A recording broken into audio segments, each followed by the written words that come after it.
Hi hello welcome back to my channel. ಒಲ್ಲದ ಬಂದ ಭಾಗ 4. ನಿಮ್ಮ ಪೂರ್ತಿ ಹಣವನ್ನು ಈಗ ಈ ನಿಮಿಷವೇ ನಾನು ಸೆಟಲ್ ಮಾಡ್ತೀನಿ ಎಂಬ ಧ್ವನಿ ಮೊಳಗಲು ಆ ದಿಕ್ಕಿನತ್ತ ನೋಡಿದಳು ಕಾರುಣ್ಯ. ಅದ್ದೂರಿಯಾಗಿ ಬಂದು ನಿಂತ ಆಡಿ ಕಾರಿನಿಂದ ಗಾಂಭೀರ್ಯದಿಂದ ಇಳಿದು ನಡೆದು ಬಂದ ಕಾರುಣ್ಯಳ ಗಂಡ ಅಜಯ್. ಅವನನ್ನು ನೋಡಿದ ತಕ್ಷಣವೇ ಕಾರುಣ್ಯಗೆ ಮರಳಿ ಜೀವ ಬಂದಂತಾಯಿತು. ಕೈಯಲ್ಲಿ 2 ತಿಂಗಳ ಮಗುವಿನೊಂದಿಗೆ ಅವಳ ಗಂಡನ ಬಳಿ ಹೋದಳು. ಕಾರುಣ್ಯ ಎಂದು ಅವನು ಅವಳನ್ನು ಅಪ್ಪಿಕೊಳ್ಳಲು, ರೀ ಇಷ್ಟು ದಿನ ಒಂದು ಫೋನ್ ಕೂಡ ಮಾಡಿಲ್ವಲ್ಲ ಎಂದು ಕೈಯಲ್ಲಿ ಎಳೆ ಮಗುವನ್ನು ಹಿಡಿದು ಅಳುತ್ತಾ ಕೆಂಪಾದ ಮುಖದೊಂದಿಗೆ ಅವಳು ಕೇಳಲು, ಹಾಗೆಯೇ ಅವಳನ್ನು ಬಿಡಿಸಿ ಮಗುವನ್ನು ಈಸ್ಕೊಂಡು ಮುದ್ದಾಡಿದನು. ನನ್ನನ್ನು ಕ್ಷಮಿಸಿಬಿಡು ಕಾರುಣ್ಯ, ನನಗೆ ಬೇರೆಯದೇ ಒಂದು ಸಮಸ್ಯೆ. ಅದರ ಬಗ್ಗೆ ಈಗ ಮಾತನಾಡೋದು ಬೇಡ. ಇವತ್ತೇ ನಾನು ಬಂದೆ. ನಿಮ್ಮ ಅಪ್ಪ ತೀರಿಕೊಂಡ ಮಾಹಿತಿ ಸಿಕ್ತು. ಇಲ್ಲಿ ಬಂದು ನೋಡಿದರೆ ಏನೇನೋ ನಡೆದು ಹೋಗಿದೆ ಎಂದು ಅವನು ಆತಂಕದಿಂದ ಮಾತನಾಡಿದನು. ನಮ್ಮ ಅಪ್ಪ ಯಾವ ತಪ್ಪು ಮಾಡಿಲ್ಲ ರೀ. ಎಲ್ಲರೂ ಗೂಬೆ ಕೂರಿಸಿ ಅವರನ್ನು ಕೊಂದು ಬಿಟ್ಟರು. ಈಗ ಸರಿಯಾಗಿ ಅಂತ್ಯ ಸಂಸ್ಕಾರ ಕೂಡ ಮಾಡೋಕೆ ಬಿಡದೆ ಹೀಗೆ ಮಾಡ್ತಿದ್ದಾರೆ. ನಿಮಗೆ ನಮ್ಮ ಕುಟುಂಬದ ಬಗ್ಗೆ ಗೊತ್ತಲ್ಲ. ನಮ್ಮ ಅಪ್ಪ ಯಾರಿಗೂ ಯಾವ ದ್ರೋಹವನ್ನು ಬಗೆಯುವವರಲ್ಲ ಎಂದಳು. ಅರ್ಥವಾಗ್ತಿದೆ ಕಣೆ ಎಂದವನು ಆ ಗುಂಪನ್ನು ನೋಡಿ, ಓಕೆ, ಈಗಲೇ ಅಮೌಂಟ್ ಸೆಟಲ್ ಮಾಡ್ತೀನಿ, ಯಾರಿಗೆ ಎಷ್ಟು ಅಂತ ಹೇಳಿ ಸೆಟಲ್ ಮಾಡೋಣ ಎಂದು ಹೇಳಿಬಿಟ್ಟು, ಆಮೇಲೆ ಇನ್ನೊಂದು ವಿಷಯ, ಅವರು ಬದುಕಿಲ್ಲ ಅಂತ 1ಕ್ಕೆ 2ರಷ್ಟು ಹೇಳಿ ವಸೂಲಿ ಮಾಡಬಹುದು ಅಂತೆಲ್ಲ ಅಂದುಕೊಳ್ಳಬೇಡಿ. ನೀವು ಹಣ ಹಾಕಿದ್ದಕ್ಕೆ ರಶೀದಿ ಖಂಡಿತ ನಿಮ್ಮ ಬಳಿ ಇರುತ್ತೆ. ಆ ರಶೀದಿ ಪ್ರಕಾರವೇ ನಾನು ಹಣ ಕೊಡುತ್ತೇನೆ. ಅಂದು ನೀವು ಪಡೆದ ಅಮೌಂಟ್ ಡೀಟೇಲ್ಸ್ ಎಲ್ಲ ಕಲೆಕ್ಟರ್ ಸರ್ ಬಳಿ ಇದೆ ಎಂದು ಎಚ್ಚರಿಕೆಯನ್ನು ನೀಡಿದನು. ಇವನು ಚಾಣಾಕ್ಷನಾಗಿಯೇ ಇದ್ದಾನೆ ಎಂದುಕೊಂಡ ಜನರು, ಮೋಸ ಮಾಡಬೇಕೆಂದಿದ್ದವರು ಕೂಡ ಈಗ ಸರಿಯಾಗಿ ತಮ್ಮ ರಶೀದಿಗಳನ್ನು ತಂದರು. ಕಲೆಕ್ಟರ್ ಸಮ್ಮುಖದಲ್ಲಿ ಅಲ್ಲಿ ಒಂದು ಟೇಬಲ್ ಕುರ್ಚಿ ಹಾಕಿ ಎಲ್ಲರಿಗೂ ಹಣವನ್ನು ಕೊಟ್ಟು ಸಹಿ ಪಡೆಯುತ್ತಿದ್ದನು. ನಕ್ಷತ್ರ ಮನಸ್ಸಿಗೆ ಇದು ಮುಜುಗರ ತರಿಸುತ್ತಿತ್ತು. ಮೇನಕರವರಾದರೋ ದೇಹ ಮಾತ್ರ ಅಲ್ಲಿತ್ತು. ತನ್ನ ಮಗಳಿಗಾಗಿ ಪ್ರಾಣ ಹಿಡಿದಿಟ್ಟುಕೊಂಡಿರುವಂತೆ ಬಿಗಿಯಾದ ಮನಸ್ಸಿನಿಂದ ತನ್ನ ಗಂಡನ ತಲೆಬದಿಯಲ್ಲಿ ಕುಳಿತಿದ್ದರು. ಎಲ್ಲರಿಗೂ ಹಣ ಕೊಟ್ಟು ಮುಗಿಸಿದ ನಂತರ ಈಗಷ್ಟೇ ಕಾರುಣ್ಯಳ ಅಪ್ಪನನ್ನು ವಿದ್ಯುತ್ ಚಿತಾಗಾರಕ್ಕೆ ಕೊಂಡೊಯ್ದರು. ಅವರ ಅಂತಿಮ ಕಾರ್ಯಗಳೆಲ್ಲವೂ ಯಾವ ಕುಂದು ಕೊರತೆ ಇಲ್ಲದೆ ನಡೆದವು. 16 ದಿನಗಳವರೆಗೆ ಅವರೊಂದಿಗೆ ಇದ್ದನು ಅಜಯ್. ಅಲ್ಲಿದ್ದಂತೆಯೇ ತನ್ನ ಕೆಲಸಗಳನ್ನು ನೋಡಿಕೊಳ್ಳುತ್ತಿದ್ದನು. 16ನೇ ದಿನದ ಕಾರ್ಯ ಮುಗಿದ ನಂತರ ಕಾರುಣ್ಯ, ನಾಳೆ ನಾನು ಆಫೀಸ್ಗೆ ಹೋಗಬೇಕು ಎಂದು ಹೇಳಲು, ಏನ್ರಿ ನೀವು ಮತ್ತೆ ಫಾರಿನ್ಗೆ ಹೋಗಬೇಕಾ? ಇಲ್ಲೇ ಯಾವುದಾದರೂ ಕೆಲಸ ಹುಡುಕಿಕೊಳ್ಳಬಹುದಲ್ಲ ಎಂದು ಕಾರುಣ್ಯ ಕೇಳಿದಳು. ಏನೂ ತೊಂದರೆ ಇಲ್ಲ ಕಾರುಣ್ಯ, ಇಲ್ಲಿಂದಲೇ ನಾನು ವರ್ಕ್ ನೋಡಿಕೊಳ್ತೀನಿ. ನಿನಗೆ ಒಂದು ವಿಷಯ ಹೇಳಲಾ? ನಾನು ಫಾರಿನ್ನಿಂದ ಬಂದು 6 ತಿಂಗಳಾಯಿತು ಎಂದು ಹೇಳುವಾಗಲೇ, ಏನು ಹೇಳ್ತಾ ಇದ್ದೀರಾ? ಹಾಗಾದರೆ ನಿಮ್ಮ ಅಮ್ಮ ಹೇಳಿದ್ದು ನಿಜವಾ? ನೀವು ಬಂದ ಮೇಲೇನೆ ನನ್ನ ಬಳಿ ಡೈವರ್ಸ್ ಮಾಡಲು ಸಹಿ ಮಾಡಿಸಿಕೊಂಡು ಬರಲು ಹೇಳಿದ್ರಾ ಎಂದು ಆತಂಕದಿಂದ ಅವಳು ಕೇಳಿದಳು. ನಿನಗೆ ಒಂದು ಸತ್ಯ ಹೇಳ್ತೀನಿ ಕಾರುಣ್ಯ, ಸಹಿ ಪಡೆಯಲು ಹೇಳಿ ನಾನು ಕಳುಹಿಸಲಿಲ್ಲ. ಅದು ಅವರಾಗಿಯೇ ಬಂದದ್ದು. ನನಗೆ ಆಗ ಗೊತ್ತಿರಲಿಲ್ಲ. ಫಾರಿನ್ನಲ್ಲಿ ಒಂದು ಸಮಸ್ಯೆಯಲ್ಲಿ ಸಿಕ್ಕಿ ಹಾಕಿಕೊಂಡೆ. ನನ್ನ ಮೇಲೆ ತಪ್ಪಿರಲಿಲ್ಲ. ಆದರೂ ಬೇಡದ ಒಂದು ಸಮಸ್ಯೆ ಕ್ರಿಯೇಟ್ ಮಾಡಿ ನನ್ನನ್ನು ಸಿಲುಕಿಸಿದರು. ಅಲ್ಲಿಂದ ಒಬ್ಬರು ನನ್ನನ್ನು ಕಾಪಾಡಿ ಇಂಡಿಯಾಕ್ಕೆ ಕರೆದುಕೊಂಡು ಬಂದರು. 6 ತಿಂಗಳವರೆಗೆ ಅವರ ಜೊತೆಯೇ ಇದ್ದು ವರ್ಕ್ ಮಾಡಬೇಕು, ಬಿಸ್ನೆಸ್ ಎಲ್ಲ ಕಲಿಯಬೇಕು ಎಂದು ಹೇಳಿ ನನ್ನನ್ನು ಜೊತೆಯಲ್ಲಿಯೇ ಇರಿಸಿಕೊಂಡರು. ಅವರ ಬೇನಾಮಿಯಾಗಿ ನಾನು 2 ಕಂಪನಿ ರನ್ ಮಾಡ್ತಿದ್ದೀನಿ. ಈ ವಿಷಯ ಸ್ವಲ್ಪ ದಿನ ಹೊರಗೆ ತಿಳಿಯಬಾರದು ಅಂತಾನೆ ನನ್ನನ್ನು ಮನೆಗೂ ಬರಬಾರದು, ಫೋನ್ ಮಾಡಬಾರದು ಅಂತ ಹೇಳಿದ್ದರು. ನಿಮ್ಮ ಅಪ್ಪ ತೀರಿಕೊಂಡ ಮೇಲೆಯೇ ಅವರ ಬಳಿ ಹೇಗಾದರೂ ಇಲ್ಲಿಗೆ ಬರಬೇಕು ಅಂತ ಕೇಳಿಕೊಂಡೆ. ಆಗಲೇ ಇಲ್ಲಿ ನಡೆಯುತ್ತಿರುವ ಸಮಸ್ಯೆಯ ಬಗ್ಗೆ ಗೊತ್ತಾಗಿದ್ದು. ಅವರೇ 80 ಲಕ್ಷ ಹಣ ಕೊಟ್ಟು ಎಲ್ಲರಿಗೂ ಸೆಟಲ್ ಮಾಡಲು ಹೇಳಿದರು. ಅದು ನನ್ನ ಹಣವಲ್ಲ, ಕಾರು ಕೂಡ ಕಂಪನಿ ಕಾರು ಎಂದನು. ಏನು ಹೇಳ್ತಿದ್ದೀರಾ? ಇದೆಲ್ಲ ನನಗೆ ತುಂಬ ಕಷ್ಟವಾಗ್ತಿದೆ. ಯಾವ ತಪ್ಪು ಮಾಡದೆಯೇ ನಮ್ಮ ಅಪ್ಪ ಕೆಟ್ಟ ಹೆಸರಿನೊಂದಿಗೆ ತೀರಿಕೊಂಡರು. ಈಗ ನೀವು ಬೇನಾಮಿಯಾಗಿ ಇದ್ದೀನಿ ಅಂತ ಹೇಳ್ತಿದ್ದೀರಾ? ಬೇಡ, ನಾವು ಕಷ್ಟಪಟ್ಟರೂ ಪರವಾಗಿಲ್ಲ, ದಯವಿಟ್ಟು ಇದೆಲ್ಲ ಬೇಡ ಎಂದು ಅವಳು ಹೇಳಲು, ಕಾರುಣ್ಯ, ಇಲ್ಲಿಗಲ್ ಏನೂ ಇಲ್ಲ ಕಣೆ, ಅವರಿಗೆ ಬಹಳಷ್ಟು ವೃತ್ತಿ ವೈರಿಗಳಿದ್ದಾರೆ. ಇನ್ನೂ ಹೇಳಬೇಕಂದ್ರೆ ಅವರ ಫ್ಯಾಮಿಲಿಯಲ್ಲೇ ವೈರಿಗಳಿದ್ದಾರೆ. ಅದಕ್ಕಾಗಿಯೇ ನನ್ನನ್ನು 2 ಕಂಪನಿಗೆ MD ಆಗಿ ಹಾಕಿದ್ದಾರೆ. ನನ್ನ ಹಾಗೆ ಸುಮಾರು 20 ಜನ ಅವರ ಬಳಿ ಇದ್ದಾರೆ. ಹಾಗಾಗಿ ಪ್ರಾಬ್ಲಮ್ ಎಲ್ಲ ಏನೂ ಇಲ್ಲ, ಧೈರ್ಯವಾಗಿರು ಎಂದವನು ನಾವು ನಾಳೆ ಹೊಸ ಮನೆಗೆ ಹೋಗೋಣ ಎಂದು ಹೇಳಿದನು. ಏನು ಮಾತಾಡ್ತಾ ಇದ್ದೀರಾ? ನಾವು ಮಾತ್ರ ಹೋದರೆ ಅಮ್ಮ ಮತ್ತು ತಂಗಿ ಎಂದು ಕೇಳಲು, ಇಲ್ಲಿ ನೋಡು, ಒಂದು ವಿಷಯವನ್ನು ಸ್ಪಷ್ಟವಾಗಿ ಅರ್ಥ ಮಾಡಿಕೊ. ನಿಮ್ಮ ಅಪ್ಪ ನಮ್ಮ ಪ್ರೀತಿಗೆ ಒಪ್ಪಿದರು, ನಮ್ಮ ಮನೆಯಲ್ಲಿ ಕೂಡ ಒಪ್ಪಲಿಲ್ಲ. ನಾನು ಫಾರಿನ್ಗೆ ಕೆಲಸಕ್ಕೆ ಹೋಗೋದಕ್ಕೂ ಅವರೇ ಹೆಲ್ಪ್ ಮಾಡಿದ್ದು. ನನಗಾಗಿ ಸುಮಾರು 50 ಲಕ್ಷ ರೂಪಾಯಿಗೂ ಹೆಚ್ಚು ನಿಮ್ಮ ಅಪ್ಪ ತೋಟ ಮಾರಿ ಖರ್ಚು ಮಾಡಿದ್ದಾರೆ. ಆ ಕೃತಜ್ಞತೆಗಾಗಿ ಈಗ ಅವರ ಸಾಲವನ್ನು ನಾನು ತೀರಿಸಿದ್ದೀನಿ. ಬಾಸ್ಗೆ ಖಂಡಿತ ಈ ಹಣವನ್ನು ನಾನು ವಾಪಸ್ ಕೊಡಲೇಬೇಕು. ಯಾಕೆಂದರೆ ಅಗ್ರಿಮೆಂಟ್ನಲ್ಲಿ ನಾನು ಸೈನ್ ಮಾಡಿಯೇ ಇಸ್ಕೊಂಡಿರೋದು. ಇನ್ನು 3 ವರ್ಷದೊಳಗೆ ಆ ಸಾಲವನ್ನು ವಾಪಸ್ ಕೊಡಲಿಲ್ಲವೆಂದರೆ 10 ಇಯರ್ಸ್ ತನಕ ಅವರ ಬಳಿ ಖಂಡಿತ ನಾನು ಕೆಲಸ ಮಾಡಲೇಬೇಕು. ಹಾಗೆ ಇಲ್ಲವೆಂದರೆ ಸಿಂಗಲ್ ಪೇಮೆಂಟ್ ಆಗಿ 80 ಲಕ್ಷ ರೂಪಾಯಿಯನ್ನು ನಾನು ಕೂಡಲೇ ವಾಪಸ್ ಕೊಡಬೇಕು. ಬೇರೆ ದಾರಿ ಇಲ್ಲ. ಈ ಕಠಿಣ ಪರಿಸ್ಥಿತಿಯಲ್ಲಿ ನನಗೆ ಹೇಗೆ ನಿಭಾಯಿಸುವುದೆಂದೇ ತಿಳಿಯಲಿಲ್ಲ. ಅದಕ್ಕಾಗಿಯೇ 80 ಲಕ್ಷ ಸಾಲ ಪಡೆದೆ ಎಂದು ಹೇಳಿದನು. ಇಲ್ಲಿ ನೋಡಿ, ನಾಳೆ ಏನಾದರೂ ಸಮಸ್ಯೆ ಬಂದರೆ ಏನು ಮಾಡೋದು ಎಂದು ಕೇಳಲು, ಸಮಸ್ಯೆ ಏನೂ ಬರುವುದಿಲ್ಲ. ನಮ್ಮ ಬಾಸ್ ತುಂಬ ಒಳ್ಳೆಯವರು. ನಿಮ್ಮ ಅಮ್ಮ ಮತ್ತು ತಂಗಿ ಇಲ್ಲೇ ಇರಲಿ. ನಾವು ಮುಂಬೈಗೆ ಹೋಗೋಣ. ನನ್ನ ಬಾಸ್ ಅಲ್ಲೇ ಇದ್ದಾರೆ. ನನಗೆ ಕೆಲಸವೂ ಅಲ್ಲೇ ಇದೆ ಎಂದು ಹೇಳಲು, ಆದರೂ ಅವರನ್ನು ಒಂಟಿಯಾಗಿ ಬಿಟ್ಟು ಹೇಗ್ರಿ? ನಾವು ಹೇಗಾದರೂ ನಕ್ಷತ್ರಗೆ ಒಳ್ಳೆ ಹುಡುಗನನ್ನು ನೋಡಿ ಮದುವೆ ಮಾಡಿಸೋಣ.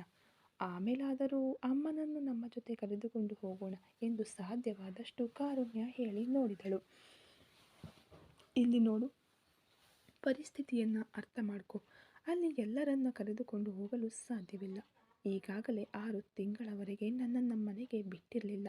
ಈಗ ಕೂಡ ಏನೋ ದೊಡ್ಡ ಮನಸ್ಸು ಮಾಡಿ ಕಳುಹಿಸಿದ್ದಾರೆ. ಅರ್ಥ ಮಾಡ್ಕೊ. ನಮಗೆ ಯಾವುದೇ ಸಮಸ್ಯೆಯೂ ಇಲ್ಲ. ನೀನು, ನಾನು, ಮಗು ಹ್ಯಾಪಿಯಾಗಿ ಇರಬಹುದು. ಅವರಿಗೆ ಬೇಕಿದ್ದರೆ ತಿಂಗಳ ನಾವು ಹಣ ಕಳುಹಿಸಬಹುದು ಎಂದು ಹೇಳಲು, ಅವಳು ಸಾಧ್ಯವಾದಷ್ಟು ಹೋರಾಡಿದಳು. ನಂತರ ಬೇರೆ ದಾರಿ ಇಲ್ಲದೆ ತನ್ನ ಗಂಡ ಹೇಳಿದ್ದಕ್ಕೆ ಒಪ್ಪಿದಳು. ಮಾರನೇ ದಿನ ಬೆಳಿಗ್ಗೆ ಇವರಿಬ್ಬರ ಬಳಿಯೂ ಹೇಳಿಬಿಟ್ಟು ಅವರಿಬ್ಬರು ಮುಂಬೈಗೆ ಹೊರಟು ಹೋದರು. ನಕ್ಷತ್ರ, ಇಲ್ಲೇ ಇದ್ದರೆ ನನಗೆ ಹುಚ್ಚು ಹಿಡಿದು ಬಿಡುತ್ತದೆ ಅನ್ನಿಸ್ತಿದೆ. ಏನು ಮಾಡೋದು ಅಂತ ಏನೂ ಅರ್ಥವಾಗ್ತಿಲ್ಲ ಕಣೆ. ಎಲ್ಲಿ ನೋಡಿದರೂ ನಿಮ್ಮ ಅಪ್ಪನ ಮುಖವೇ ಕಾಣ್ತಿದೆ. ನಿನ್ನನ್ನು ಒಳ್ಳೆಯ ರೀತಿಯಲ್ಲಿ ಒಬ್ಬನ ಕೈಗೆ ಹಿಡಿದು ಕೊಟ್ಟು ಬಿಟ್ಟರೆ ಆಮೇಲೆ ನಾನು ನೆಮ್ಮದಿಯಾಗಿ ಕಣ್ಣು ಮುಚ್ಚಿಬಿಡ್ತೀನಿ ಎಂದು ತನ್ನ ಗಂಡನ ಫೋಟೋದ ಮುಂದೆ ನಿಂತು ತನ್ನ ಮಗಳಿಗೆ ಹೇಳಿದರು ಮೇನಕಾ. ಅಮ್ಮ, ಏನು ಮಾತಾಡ್ತಾ ಇದೆಯಾ? ಅಮ್ಮ, ಏನು ಮಾತಾಡ್ತಾ ಇದ್ದೀರಾ? ನಿಮಗಿರುವ ನೋವು ನಮಗೂ ಇದೆಯಲ್ವಾ? ಆದರೂ ನಿಮ್ಮ ನೋವು ತುಂಬ ಹೆಚ್ಚು. ನೀವು ಅಪ್ಪನೂ ಎಷ್ಟು ಪ್ರೀತಿಯಿಂದ ಇದ್ದೀರಿ ಅಂತ ನಮಗೆ ಗೊತ್ತು.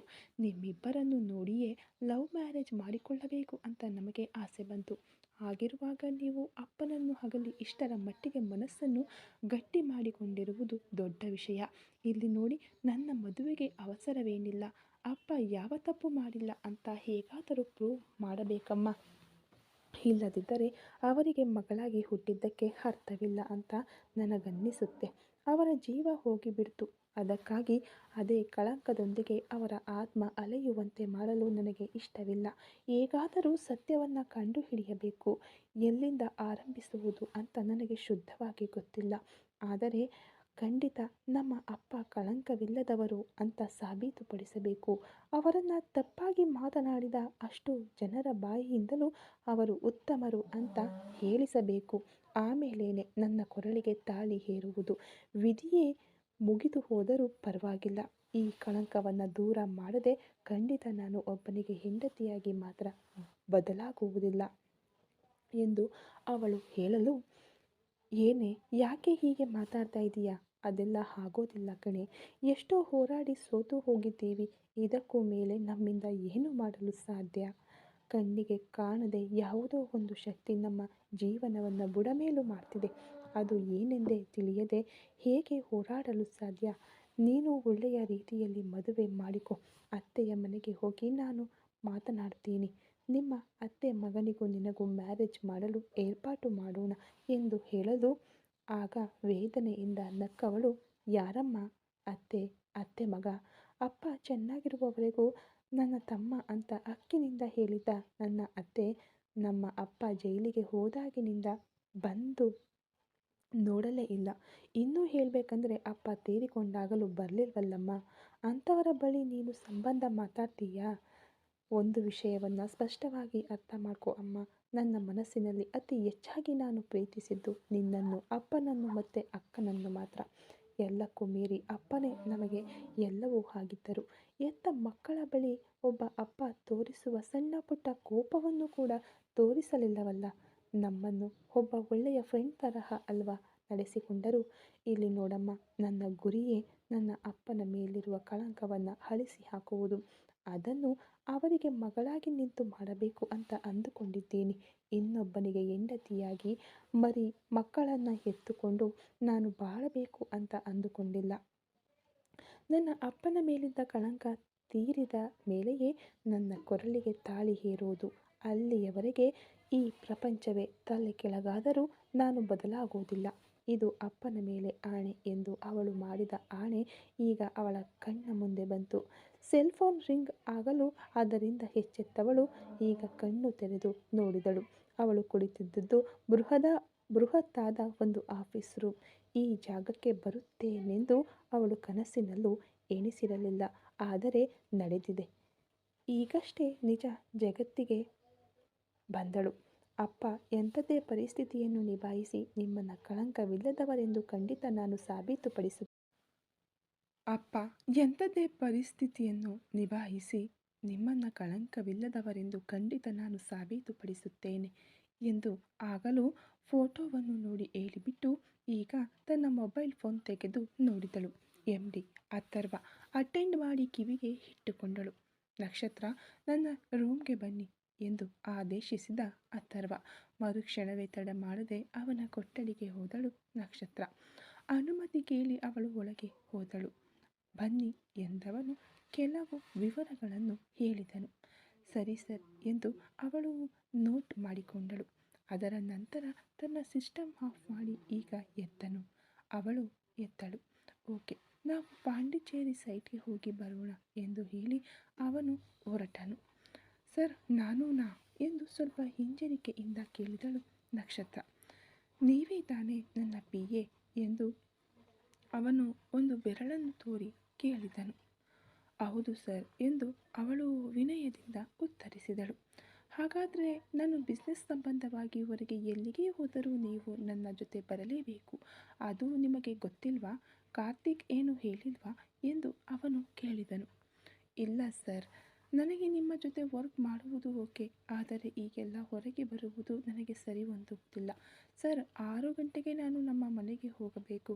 ನನ್ನಿಂದ ಎಕ್ಸ್ಟ್ರಾ ಟೈಮ್ನಲ್ಲಿ ವರ್ಕ್ ಮಾಡಲು ಆಗುವುದಿಲ್ಲ ಎಂದು ಅವಳು ಹೇಳಿದಳು. ಇದಕ್ಕೂ ಮುನ್ನ ನಿನ್ನ ಸಂಬಳ ಎಷ್ಟಿತ್ತು ಎಂದು ಉಬ್ಬೇರಿಸಿ ಅವನು ಕೇಳಿದನು. 25,000 ಸರ್ ಎಂದು ಉತ್ತರಿಸಿದಳು. ಈಗ ನಿನ್ನ ಸಂಬಳ ಎಷ್ಟು ಎಂದು ಮತ್ತೆ ಅವನು ಉಬ್ಬೇರಿಸಿ ಕೇಳಿದನು. ಸರ್, 1.5 ಲಕ್ಷ ಎಂದು ಹಿಂಜರಿಕೆಯಿಂದ ಉತ್ತರಿಸಿದಳು. ಈಗ ಆ ಕೆಲಸಕ್ಕೂ ಈ ಕೆಲಸಕ್ಕೂ ಇರುವ ವ್ಯತ್ಯಾಸ ನಿನಗೆ ಗೊತ್ತಾಗುತ್ತಿದೆಯಾ ಎಂದು ಅವನು ಹೇಳಿದನು. ಸರ್, ನನಗೆ ಅರ್ಥವಾಗುತ್ತಿದೆ. ಅರ್ಥವಾಗದೇ ಇಲ್ಲ. ಹಗಲಿನ ಸಮಯದಲ್ಲಿ ಎಷ್ಟು ಹೊತ್ತು ಬೇಕಾದರೂ ನಿಮ್ಮ ಜೊತೆ ನಾನು ವರ್ಕ್ ಮಾಡುತ್ತೇನೆ. ನಾನು ಮಾಡಲ್ಲ ಅಂತ ಹೇಳಿಲ್ಲ. ಆದರೆ 6 ಗಂಟೆಯ ಮೇಲೆ ನನ್ನಿಂದ ಕೆಲಸ ಮಾಡಲು ಆಗುವುದಿಲ್ಲ ಸರ್, ಪ್ಲೀಸ್ ಸರ್ ಎಂದಳು. ಓ ಹಾಗಾದರೆ ಕೆಲಸಕ್ಕೆ ರಿಸೈನ್ ಮಾಡಿಬಿಟ್ಟು ಹೊರಡು ಎಂದು ಹೇಳಿದನು. ಅವಳಿಗೆ ಈಗ ಆತಂಕವಾಯಿತು. ಸರ್, ಏನು ಹೇಳ್ತಾ ಇದ್ದೀರಾ? ದಿಢೀರನೆ ಕೆಲಸಕ್ಕೆ ರಿಸೈನ್ ಮಾಡು ಅಂತ ಹೇಳ್ತಿದ್ದೀರಾ? ಈ ಕೆಲಸ ಬಿಟ್ಟು ನಾನು ಎಲ್ಲಿಗೆ ಸರ್ ಹೋಗುವುದು ಎಂದು ಕೇಳಿದಳು. ಅದಕ್ಕೆ ಈ ಕೆಲಸದಲ್ಲಿ ನಿನಗೆ ಇಷ್ಟ ಇಲ್ಲವಲ್ಲ? ಆದ ಕಾರಣ ನನಗೆ ಕರೆಕ್ಟಾಗಿ ವರ್ಕ್ ಮಾಡುವಂತಹ ಒಂದು ಪಿ ಎಯನ್ನು ಅರೇಂಜ್ ಮಾಡಿಕೊಳ್ಳುತ್ತೇನೆ. ಎಲ್ಲಿಗೆ ಹೋದರೂ ನನ್ನ ಪಿ ಎ ನನ್ನ ಜೊತೆ ಇರಬೇಕು. ನಾನು ಒಂಟಿಯಾಗಿ ಹೋಗಿ ತಿರುಗಾಡುವುದಕ್ಕೆ ನಿನಗೆ ಯಾಕೆ ನಾನು ಸುಮ್ಮನೆ ಸಂಬಳ ಕೊಡಬೇಕು ಎಂದು ಕೋಪದಿಂದ ಮಾತನಾಡಿದನು.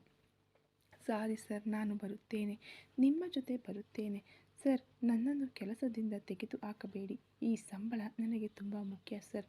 ಪ್ಲೀಸ್ ಸಾರಿ ಸರ್ ಎಂದು ಅವಳು ಬೇಡಿಕೊಂಡಳು. ಇಲ್ಲಿ ನೋಡು, ನನ್ನ ಮುಂದೆ ಬೇಡಿಕೊಳ್ಳುವುದು ನನಗೆ ಇಷ್ಟವಿಲ್ಲ. ತಪ್ಪು ಮಾಡಿದರೆ ತಾನೇ ಹೀಗೆ ನನ್ನ ಮುಂದೆ ಬೇಡಿಕೊಂಡು ನಿಲ್ಲಬೇಕು. ಆದ್ದರಿಂದ ಇನ್ಮುಂದೆ ತಪ್ಪು ಮಾಡಬೇಡ. ಇನ್ನೊಮ್ಮೆ ನನ್ನ ಮುಂದೆ ಈ ತರಹ ನಿಂತೆ ಅಂತ ಇಟ್ಕೋ, ಏನು ಮಾಡ್ತೀನಿ ಅಂತ ನನಗೆ ಗೊತ್ತಿಲ್ಲ, ಅರ್ಥವಾಯಿತಾ ಎಂದು ಎಚ್ಚರಿಸಿ ಅವನು ಹೊರಗೆ ನಡೆದನು. ಬೇರೆ ದಾರಿ ಇಲ್ಲದೆ ಅವಳು ಅಲ್ಲಿದ್ದ ಒಂದು ಫೈಲ್ ತೆಗೆದುಕೊಂಡು ಅವನ ಹಿಂದೆ ಹೋದಳು. ಅವನು ಲಿಫ್ಟ್ ಒಳಗೆ ನುಗ್ಗಿದನು. ಅವಳು ಲಿಫ್ಟ್ ಒಳಗೆ ಕಾಲಿಟ್ಟಳು. ಸ್ಟಾಪ್ ಎಂದು ಅವನು ಹೇಳಿದನು. ತಕ್ಷಣ ಅವಳು ಕಾಲನ್ನು ಹಿಂದಕ್ಕೆ ತೆಗೆದುಕೊಂಡಳು. ಇಲ್ಲಿ ನೋಡು, ನಾನು ಲಿಫ್ಟ್ನಲ್ಲಿ ಇರುವಾಗ ಇದರಲ್ಲಿ ನೀನು ಬರಬಾರದು. ಅದೇ ಸಮಯ ನಾನು ಕಾರಿಗೆ ಹೋಗುವಾಗ ನೀನು ಅಲ್ಲಿರಬೇಕು ಎಂದು ಹೇಳಿ ಅವನು ಲಿಫ್ಟ್ ಕ್ಲೋಸ್ ಮಾಡಿ ಕೆಳಗೆ ಹೋಗಲು ಇವಳಿಗೆ ತಲೆ ತಿರುಗಿದಂತಾಯಿತು. ಇವರು ಕೆಳಗೆ ಹೋಗುವುದರೊಳಗೆ ನಾನು ಹೇಗೆ ಹೋಗಲು ಸಾಧ್ಯ? ದೇವರೇ, ನನಗೆ ಇವತ್ತು ಪ್ರಮೋಷನ್ ಸಿಕ್ಕಿತಾ ಇಲ್ಲ ಪನಿಷ್ಮೆಂಟ್ ಸಿಕ್ಕಿತಾ ಗೊತ್ತಿಲ್ವಲ್ಲ. ಇವನು ಶುದ್ಧ ಹುಚ್ಚನಿದ್ದ ಹಾಗಿದ್ದಾನೆ ಎಂದು ಯೋಚಿಸಿದವಳು ಬೇರೆ ದಾರಿ ಇಲ್ಲ, ಕೆಲಸ ಬೇಕೆಂದರೆ ಓಡಲೇಬೇಕು ಎಂದು ಈಗ ವೇಗವಾಗಿ ಮೆಟ್ಟಿಲುಗಳ ಮೇಲೆ ಓಡಿದಳು ನಕ್ಷತ್ರ. ತಲೆ ಕೆಡುವಂತೆ ಅವಳು ಮೆಟ್ಟಿಲುಗಳ ಮೇಲೆ ವೇಗವಾಗಿ ಓಡಲು ಅಲ್ಲಿರುವವರ ದೃಷ್ಟಿ ಎಲ್ಲವೂ ಅವಳ ಮೇಲೆಯೇ ಇತ್ತು. ಈಗ ಅಲ್ಲಿ ಕೆಲಸ ಮಾಡುವ ಕೆಲವರು ಅವಳನ್ನು ನೋಡಿ ವ್ಯಂಗ್ಯವಾಗಿ ನಕ್ಕರು. ಸುಂದರವಾದ ಹುಡುಗಿ ಎಂಡಿಗೆ ಪಿ ಎ ಆಗಿದ್ದರೆ ಕೈಲಿಟ್ಟುಕೊಂಡು ನೋಡಿಕೊಳ್ಳುತ್ತಾನೆ ಎಂದುಕೊಂಡರೆ ಹೀಗೆ ತಲೆ ಕೆಡುವಂತೆ ಓಡಲು ಬಿಟ್ಟಿದ್ದಾನಲ್ಲ. ಇವತ್ತು ಇವಳು ಓಡುತ್ತಿರುವ ಓಟವನ್ನು ನೋಡಿದರೆ ಹಾಗೆಯೇ ಆಫೀಸ್ ಬಿಟ್ಟು ಓಡಿ ಹೋಗುತ್ತಾಳೆ ಅನ್ನಿಸುತ್ತಿದೆ ಎಂದು ವ್ಯಂಗ್ಯವಾಗಿ ಮಾತನಾಡಿ ನಕ್ಕರು. ಅದನ್ನೆಲ್ಲ ಅವಳು ಎಲ್ಲಿ ಕಿವಿಗೆ ಹಾಕಿಕೊಳ್ಳುತ್ತಾಳೆ? ಮಿಂಚಿನ ವೇಗದಲ್ಲಿ ಓಡುತ್ತಿದ್ದವಳು 6 ಮಹಡಿಗಳನ್ನು ಇಳಿದು ಕೆಳಗೆ ಹೋದಳು. ಉಸಿರು ಕಟ್ಟಿತು. ಅಯ್ಯೋ, ಅವರು ಕಾರಿಗೆ ಹೋಗಿರುತ್ತಾರೆ ಎಂದು ಮತ್ತೆ ಓಡಲು ಬಾಗಿಲಿನಲ್ಲಿ ಒಬ್ಬ ಮಹಿಳೆ ಬರಲು ಅವಳಿಗೆ ಡಿಕ್ಕಿ ಹೊಡೆದು ಕೆಳಗೆ ಬಿದ್ದಳು ನಕ್ಷತ್ರ. ಏಯ್, ನಿನ್ನ ಕಣ್ಣು ಏನು ಕುರುಡಾಗಿದೆಯಾ? ಎದುರಿಗೆ ಹಾಳು ಬರುತ್ತಿರುವುದು ಗೊತ್ತಾಗುತ್ತಿಲ್ವಾ ಇಡಿಯಟ್ ಎಂದು ಕೋಪದಿಂದ ಬೈದಳು ಆಕೆ. ಸಾರಿ ಮೇಡಮ್ ಎಂದು ಮತ್ತೆ ಎದ್ದು ಅವಳು ಓಡಲು ಪ್ರಯತ್ನಿಸಲು ಆಕೆ ಅವಳ ಕೈಯನ್ನು ಗಟ್ಟಿಯಾಗಿ ಹಿಡಿದು ಜೋರಾಗಿ ಅವಳ ಕೆನ್ನೆಗೆ ಬಾರಿಸಿದಳು. ಬಾರಿಸಿಬಿಟ್ಟು ಆಕೆ ಕೈಯನ್ನು ಕೆಳಗಿಳಿಸಲಿಲ್ಲ. ಮುಂದಿನ ಪೆಟ್ಟು ಆಕೆಯ ಅಂದರೆ ನಕ್ಷತ್ರ ಕೆನ್ನೆಯ ಮೇಲೆ ಬಿತ್ತು. ಉಕ್ಕಿನಂತಹ ಕೈ ತನ್ನನ್ನು ಬಾರಿಸಿದ್ದನ್ನು ಅರಿತು ತಲೆ ತಿರುಗಲು ಆಕೆಯ ದೃಷ್ಟಿ ತಿರುಗಿತು. ಯಾವಾಗ ಬೇಕಾದರೂ ಸಿಡಿಯಲು ಸಿದ್ಧವಾಗಿರುವ ಜ್ವಾಲಾಮುಖಿಯಂತೆ ನಿಂತಿದ್ದನು ಅಥರ್ವ. ನೋಡಿದ ಆಕೆಗೆ ಮೈ ನಡುಗಿತು. ನಕ್ಷತ್ರಗೂ ಅದೇ ನಡುಕವೇ? ವರ್ಕ್ ಮಾಡುವ ಸ್ಟಾಫ್ ಮೇಲೆ ಕೈ ಮಾಡುವ ಅಧಿಕಾರವನ್ನು ನಿನಗೆ ಯಾರು ಕೊಟ್ಟಿದ್ದು ಎಂದು ಬೆಂಕಿ ಕಾರುವ ದೃಷ್ಟಿಯಿಂದ ಅವನು ಪ್ರಶ್ನೆ ಕೇಳಿದನು. ಅದು ಬಂದು ಮಾಮ ಎಂದು ಆಕೆ ಅಂದರೆ ರಿಸೆಪ್ಷನಿಸ್ಟ್ ತಡಬಡಾಯಿಸಲು. ಇಡಿಯಟ್, ಇಲ್ಲಿ ನಾನು ನಿನಗೆ ಬಾಸ್, ಆ ಲಿಮಿಟ್ನಲ್ಲೇ ಇರಬೇಕು. ಮಾಮ ಎಂದು ಕರೆದು ಸಂಬಂಧ ಬೆಳೆಸಲು ಯೋಚಿಸಬೇಡ. ಈ ಸೆಂಟಿಮೆಂಟ್ ಎಲ್ಲ ನನಗೆ ಇಲ್ಲ, ಅರ್ಥವಾಯಿತಾ? ಇನ್ಮುಂದೆ ಇಲ್ಲಿ ವರ್ಕ್ ಮಾಡುವ ಸ್ಟಾಫ್ ಯಾರ ಬಳಿಯಾದರೂ ನಿನ್ನ ಅಧಿಕಾರವನ್ನು ತೋರಿಸಬೇಕು ಎಂದುಕೊಂಡರೆ Atharva group of companies manager ಪೋಸ್ಟ್ನಿಂದ ನಿನ್ನನ್ನು ಕಿತ್ತು ಹಾಕುತ್ತೇನೆ. ಆಮೇಲೆ ನೀನು ಆ ರಿಸೆಪ್ಷನಿಸ್ಟ್ನಲ್ಲೇ ಇರಬೇಕು, ಅರ್ಥವಾಯಿತಾ ಎಂದು ಕೋಪದಿಂದ ಎಚ್ಚರಿಸಿದನು. ಸಾರಿ ಬಾಸ್ ಎಂದು ಕೆನ್ನೆಯನ್ನು ಹಿಡಿದುಕೊಂಡು ದೂರ ನಿಂತಳು. ಈಗ ನಕ್ಷತ್ರ ಎದುರಿಗಿದ್ದವಳಿಗೆ ಬಿದ್ದ ಪೆಟ್ಟಿಗೆ ನಡುಗುತ್ತಾ ನಿಲ್ಲಲು, ಏನು ಇನ್ನೂ ಇಲ್ಲೇ ನಿಂತಿದ್ದೀಯಾ? ನಿನಗೆ ಏನು ಹೇಳಿದ್ದೆ ಎಂದು ಹೇಳಿ ಮುಗಿಸುವಷ್ಟರಲ್ಲಿ ಸಾರಿ ಬಾಸ್ ಎಂದು ಅತಿ ವೇಗವಾಗಿ ಓಡಿದವಳು ಕಾರಿನ ಹತ್ತಿರ ಹೋಗಿ ನಿಂತಳು. ಸಿಂಹದ ನಡಿಗೆಯಲ್ಲಿ ಅವಳ ಹತ್ತಿರ ಬಂದನು ಅಥರ್ವ. ಅವಳು ಮುಂದೆ ಏನು ಮಾಡಬೇಕೆಂದು ತಿಳಿಯದೆ ತವಕದಿಂದ ನಿಲ್ಲಲು ಕಾರ್ ಡೋರ್ ಓಪನ್ ಮಾಡು ಎಂದನು. ಮುಂದಿನ ಡೋರ್ ಓಪನ್ ಮಾಡಿದಳು.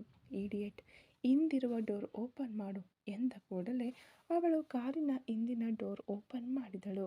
ಈಗ ಒಳಗೆ ಕುಳಿತವನು ಲಾಕ್ ಮಾಡು ಎಂದ ಕೂಡಲೇ ವೇಗವಾಗಿ ಲಾಕ್ ಮಾಡಿದಳು. ಮುಂದೆ ಏನು ಮಾಡಬೇಕೆಂದು ತಿಳಿಯದೆ ನಿಂತಳು.